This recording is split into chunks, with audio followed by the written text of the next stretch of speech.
Bu elektrik kesintileri nedeniyle halkımız hakikaten çok mağdur durumdadır. Bu zaten sonbaharda yağmurun yağmaması, kışın da yağmaması, bu kışta karın yağmaması hakikaten çiftlerin kuraklığa gitme şeyiydi. Yani bu Dicle EDAŞ'ın yaptığı bu elektrik kesintileri nedeniyle ya bunların giderilmesi lazım. Halk mağdurdur, çiftçiler mağdurdur. Zaten bizim bu kırsal kesimlerimiz hayvancılıkla, çiftçilikle uğraşıyor. Yani hakikaten bu elektrik kesintileri nedeniyle yani çok mağdurlar oluyor. Hem hayvansal hem tarımsal olarak bu bir dramdır yani. Bu bir şeydir. Yani bunların derhal hükümetin ve devletin el atması lazım. Yani bunların giderilmesi lazım. Çiftçilerimiz, köylülerimiz kırsalda ve şikayetlerde bulunduk. Hakikaten bu hayvanlar susuz, insanlar susuz. Yani bu tarlalar hepsi susuz. Yani bunların ekinler hakikaten kurumak üzere. Yani kurumaya gidiyor. Derek ve köyleri, kırsal kesimleri 150 köye takabül ediyor. Bunları da hepsi şu anda elektriksiz, susuz yani. Yani hayvanları bile sulandıramıyorlar. Sen bırak tarlayı, hayvanlarını sulandırabiliyorlar. İçme suyunu dahi bile bulmuyorlar. Bunları Derek'ten, belediyeden tankerlerle çekiyor yani. Kırsal çekme köylere gönderiyor. Burada bu iki tankerler neyi sulandıracak? Hangi köyü dertlendirecek? Hükümet ve devlete sesleniyoruz. Yani bu Derek kırsalında bu elektriklerin derhal bırakılması, bu işe el atması lazım yani. Yani bu birkaç çiftçinin borçların nedeniyle yani bütün bu halkı, bu Derek halkı veya Mardin'deki bölge halkını, çiftçilerini mağdur etmesi, cezalandırması aklı azmal bir şeydir yani. Yani bu hakikaten belki birkaç kişinin borcu olabilir yani. Bunu da bir yasal yollarla kendi o kuyunun veya o şahsın, o kişinin yasal yollara onlarla hesaplasınlar yani. Gelip niye bu milleti, bu bölgeyi, Derek halkını, köylerini, Mardin bölgesini, hepsini elektriğini kesiyorlar. Yani bu hakikaten akıl dışı bir şeydir yani bu.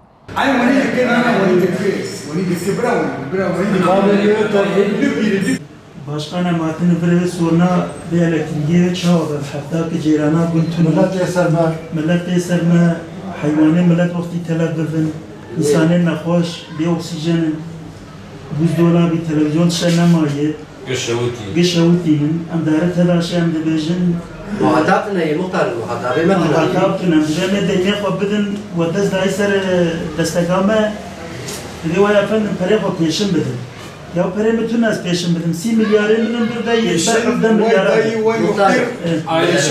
Millet mi hadi ki parayı deyne koy dahi. Deyne var dahi tüne dest dahi ser Milyonlar deyne mitni dümme blokamı ranav. Dümme. Kanna fenne bu bloklar var deyne koy dahi. Milyonlar deyne mitni dümme blokamı ranav. Soruna çağır başkan. Vallahi. Ben hocam başkanı yok hadi. Meşgul meçhul. Acı okudu. Bu aspe şahidim jikala kaya kuru göstermiş kiri çuyu goti sulama alandan 450 metre bir vay nizik itahin. Bu bana ava düşmene ya. Vay bira ave nadir. Netice fakir çakasal kuruyu ve destayı serpti. Ana başkanım vay kabul. Ana bırak an avinen arda. Lava hayvanlar, vay insanlar, fatih vay insanlar. Gülüyor çeki, gülüyor çeki. Gülüyor, Allah Allah dedi. Telefonu ne yaptı?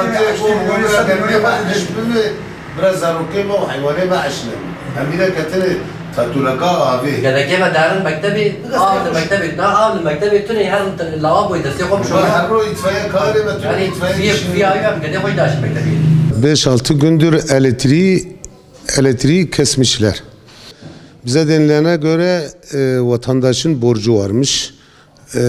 Borsa bence yalan biliyorum. Çünkü eğer vatandaşın %30'un borcu varsa %70'in yok. Haydi borç diyelim.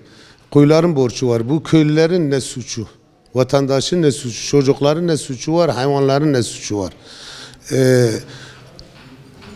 İnancın olsun 5-6 gündür kulağım gitti. Telefonlar çala tüm muhtar arkadaşlar, vatandaşlar. Biz Ankara'yı arıyoruz. Milletvekilleri ha çözümü bulduk, ha bugün, ha yarın çözüm diye bir şey yok. Günde 3 saat diyor elektrik bırakıyoruz. 1 saat önce kesip 3 saat o da bir dalgalama oluyor. Vatandaşın yarısı suyu alıp yarısını almadan itfaiye ile tüm köylere boyuna su gönderiyoruz. Kimi televizyon yandı, kimi çamaşırımız yandı, kimi buzdolabı yandı. Şikayet üzerine şikayet.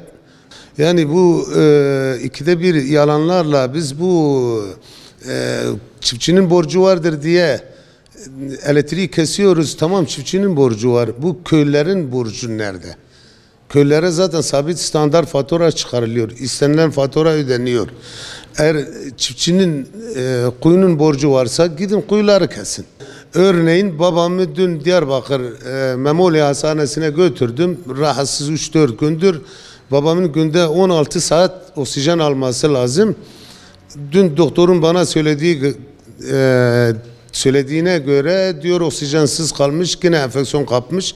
Tüm vatandaşlarımız her bir köye baksan muhakkak 1-2 tane hasta var. Bırak hayvanı, biz insanları nasıl sularını götürelim, hayvanları unutmuşuz zaten. Tankerle gönderiyoruz itfaiye, 2 araçtır, 2 araç, 79 muhtarlık, 150 küsür köyümüz var. Bunlara neresine yetiştirip neresine yetiştirmeyeceğimizi bilmiyoruz. Şu anda 150-200 bin TL'ye kadar ceza kesmişler. Eskiden araziyi başkasına satıp borcunu ödeyebiliyordu. Şu anda kime desen arazi al, savaş var diyor, biz araziyi alan da yok. Çiftçi ne yapacağını bilmiyor. Valla biz de devlet büyüklerine artık sesleniyoruz. Onların da demek ki eğer ilgilenmeseler onların da hesaplarına geliyor.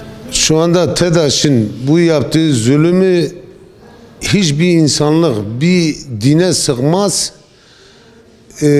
İnan edin bugüne kadar da öyle bir zulüm, bir dramın hiç görmedik. Bu Türkiye'nin eğer Güneydoğu'da olmasaydı, başka bir yerinde olsaydı kabul etmezdi. Herkes de susuz, o perişan halde. Şu anda derin kırsalında TEDAŞ yüzünde bir dram yaşanıyor.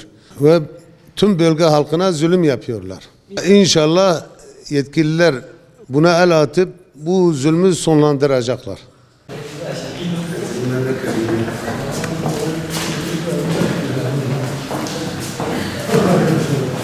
Ama halim şahada çeler mi? Çekiyor.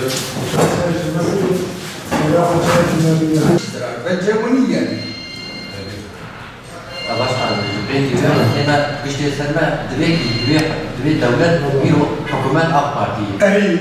O TEDAŞ bir yaman. Bir batışlar tekrar demek ki hükümet yok. Yani ne kadar çok ama Ne kadar çok var. Ceylan Elfir var abiyatır. Deni bir hey bıbır. Ama vade sen berdi. Niye şerba umman bir tefas şu bir neşol. Tefas bir neşol. Şkazit ve hatta tefas.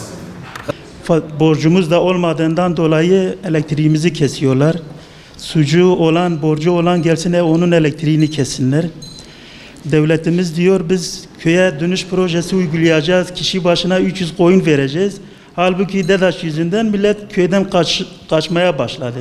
Zaten hayvanlar yavaş yavaş telef olmaya başlayacak. Yani köylü her gün, her saat beni aramakta.